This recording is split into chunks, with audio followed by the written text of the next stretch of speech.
In today's video, we're going to be hanging out and making some crystals out of these offcuts of foam that I have sitting here. I have a variety of pieces, anywhere from like 5 inches long and 1.5 inches wide to down to 1 centimeter wide and maybe 1 inch tall. So I'm going to make 3 different sets today, I think. 2 of them are for orders. And another one is going to be a new crystal that I'm going to be offering in my shop eventually. I usually take a few months before I actually put stuff on my shop so I don't overwhelm myself with too many orders. So today I'm using a hot wire cutter. If you don't have a hot wire cutter, using a knife for this kind of thing works great. I'm doing it more for consistency, and also I'm doing a more stylized looking crystal for consistency because I have to make sure it matches. If you want to make these a little bit more rough cut than I'm making them, it'll look more realistic. Maybe I'll show you with the other set. We'll make one that's rough cut and 2 the style that I've been making.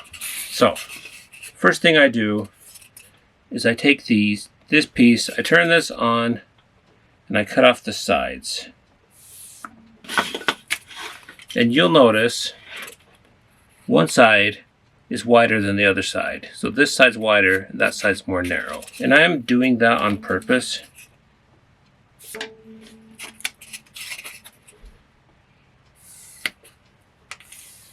That way it won't look too fabricated.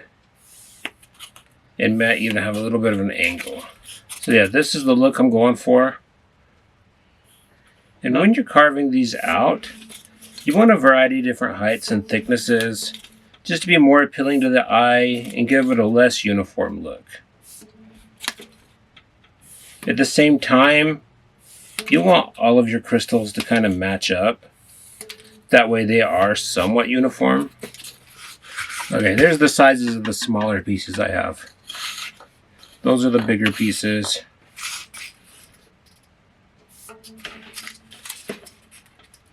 This piece here is probably the most medium of all of them. It's about 3/4 of an inch thick. Be careful not to cut yourself. Well, it's not cut. Careful not to burn yourself. And that's definitely a possibility. That's what happened right here. I don't know if you can see it. Here. Right there. That thing hurt. It itches right now, but it hurt. And as always, I definitely recommend working in a ventilated area. Right now, I'm working right next to the window and it's open. Normally, I also have the fan going out the window and it blows everything away from my desk.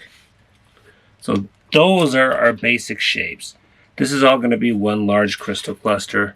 You'll see in one of the next steps. I don't know if it's the next one. I think I'm going to carve one with a knife just to show you guys. And then we'll start gluing them together and I'll show you what I mean. As with some of my other recent videos, I'm just going to be working on this one piece. Maybe 2 for this video because I do want to show you the hand-carved version as well. But if you want to stay tuned to the end of the video, you'll see in the glamour shots all the crystals that we're making today.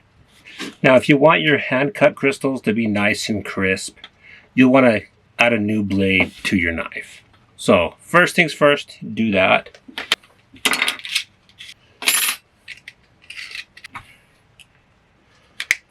And after you have your knife in, just start cutting. Let's work on this medium piece first. I'm going to do a lot of these cuts off camera, so it's pretty straightforward though. I'm starting just like I did with the other piece, just cutting an octagonal stick. And then we're just going to carve it up some. Just try to do nice smooth cuts. Probably use a cutting mat if you're worried about your desk. With this version, we can make more natural looking cuts. These ones are going to be the more natural type, so the tops aren't going to be as fabricated looking as the other one. So yeah, normally I hold it against my chest and I wear my apron And I really have a lot more control that way.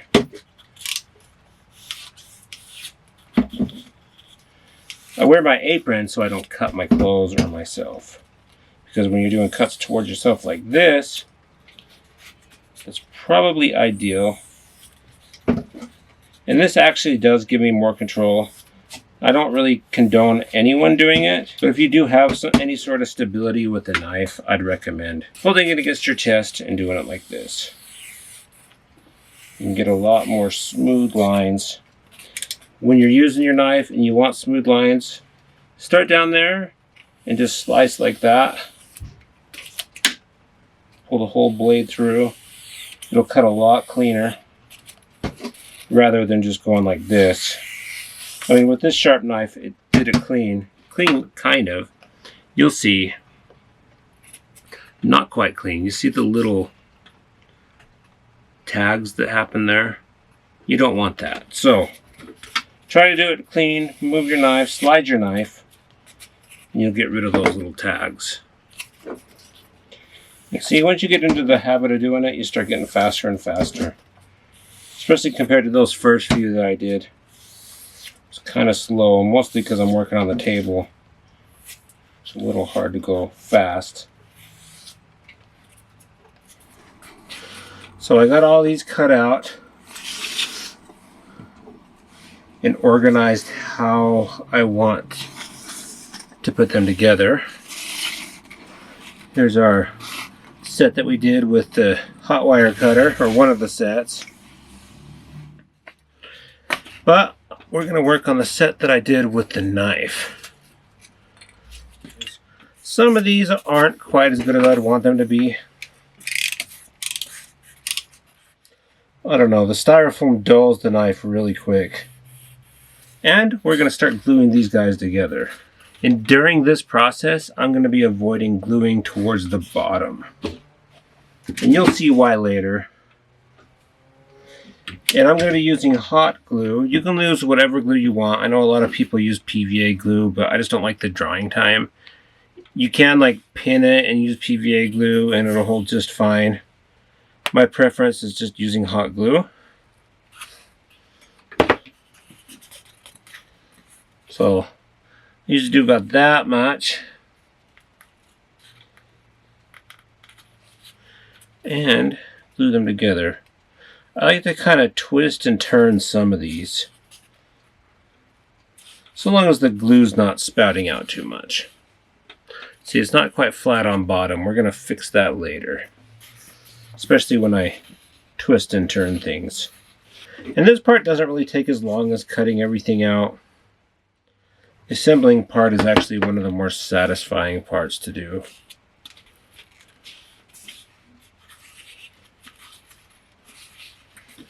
And everything's still drying, but that's basically what we're going for. I'm going to glue everything else together and we'll get back to this guy. Now I'm going to take these over to my hot wire cutter and I'm going to adjust the angle just slightly. Make sure everything's tight. And I'm going to give the bottom a nice flat camber.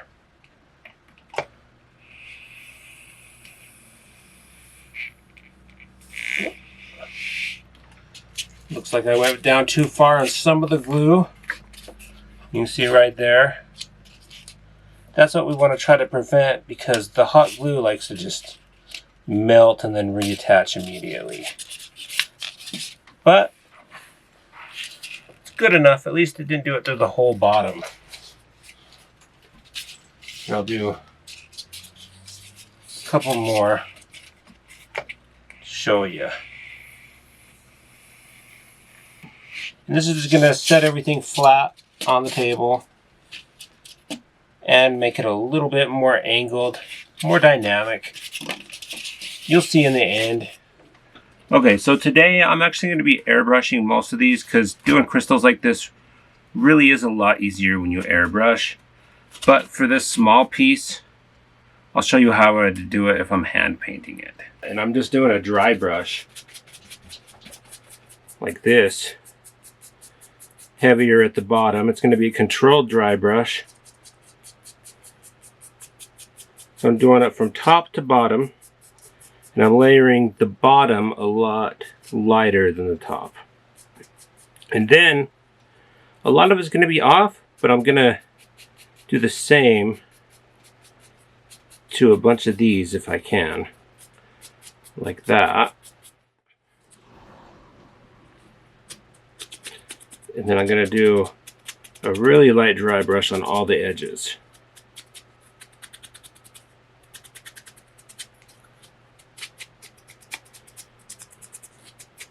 And that looks actually way good.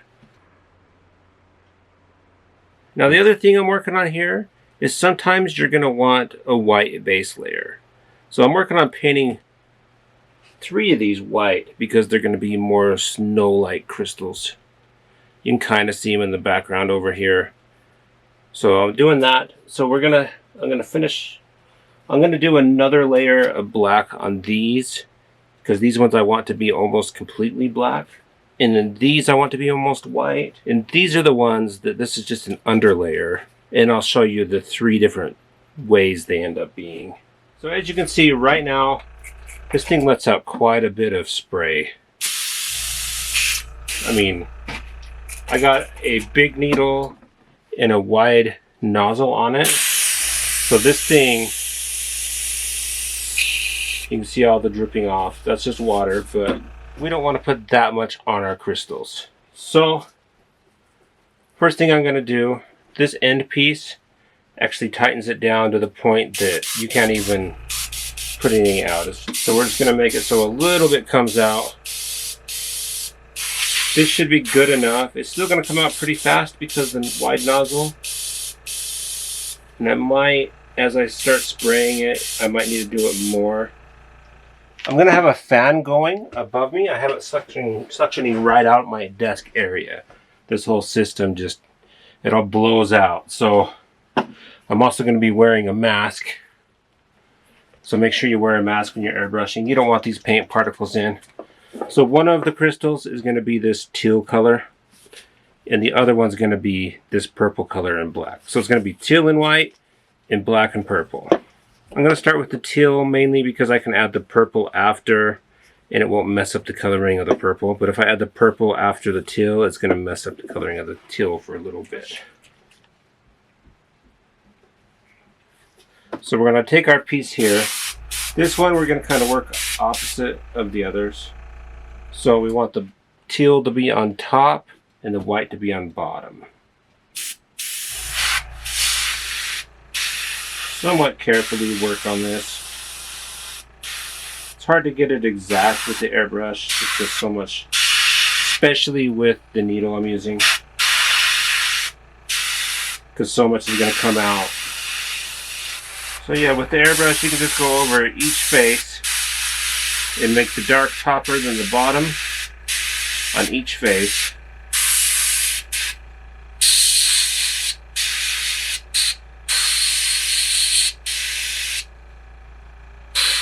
And you're going to end up with quite the crystal look to them. Like that. And with these purple ones, I'm not doing too much detail. These are the ones I'm going to show you that you really don't need a lot of detail.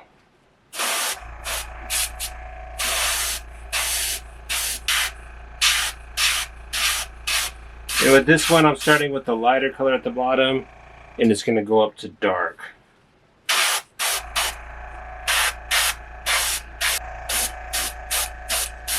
Real simple paint job.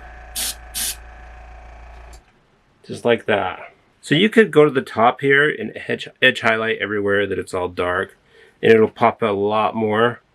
But I don't normally do that to this particular build. This is one I sell on Etsy, and I needed to match the photos that I have up on Etsy. So I'm just going to let the gloss coat do the work there. You'll see how it looks in the end. So back to this knife crafted, hand painted version. We need to add a transparent layer.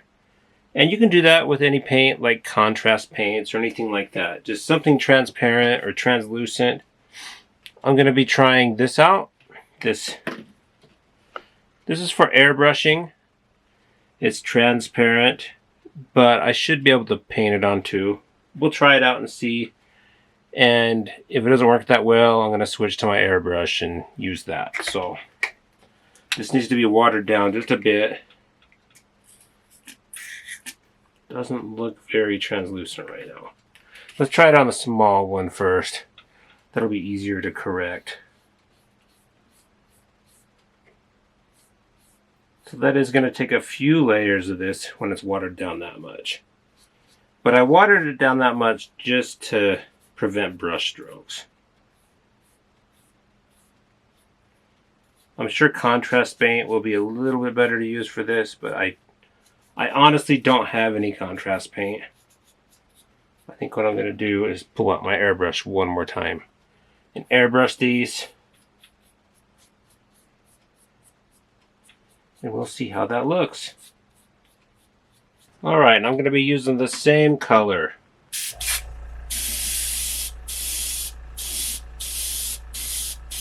That goes on a lot smoother.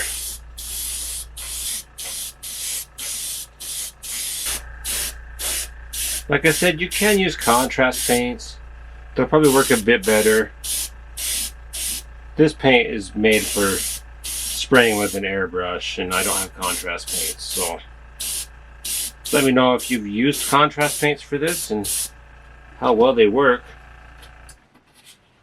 Alright, those are some really red crystals. I don't know how well it's showing up on camera, but they also look pretty good.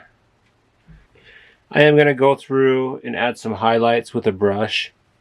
So I guess that is the downside to doing it with this grayscale underneath the color. But in general, that's a pretty deep red hue that we got. Okay, now we got to try to make that look a little bit better. Like I said, I'm not too happy with how it hit a lot of the white lines. So we're going to hopefully just dry brush some lines on or something here.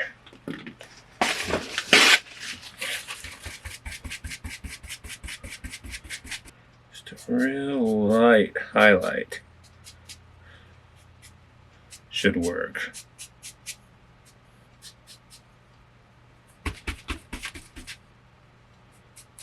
Alright, I think that's a ton better. Now we're looking like a crystal. That was actually looking really good. Alright, today we're using some paint on gloss. And I've already started painting this because I forgot to hit record. But with this one, this is the one that we are not doing a highlight with. A highlight to. This is the one that we're not doing a highlight to. So, I just paint it on. Paint it on and paint it on. It makes more sense to go up and down with these, go with the grain. Makes even more sense to apply it with an airbrush. You can also just use gloss spray varnish, but I'd be very careful with the gloss. I always have bad luck with the gloss. I hold it at a distance and everything and it still melts. I haven't found a really good gloss coat spray varnish yet. They have a good result if you want to like add a coat of matte finish first, then wait a while, make sure it cures, and then add coats of gloss. I've had good results that way, but that's a little too time consuming. And I've pretty much just switched to varnishing everything with this polyacrylic varnish. Now this one, you got to be careful because this does melt a little bit sometimes, so just be careful. Make sure you know you're not taking away the highlights. There's mostly the highlights that get washed away when we do this layer. So I try not to scrub it in is the main thing. And if you want to be safe, you can matte varnish it first. Even safer, use a airbrush. Alright. And when that dries, it's going to be even better. All the color is going to come out. You're not going to have these milky spots. but it already looks good so far. So I am gonna finish varnishing all these, and then we're gonna get into the glamour shots.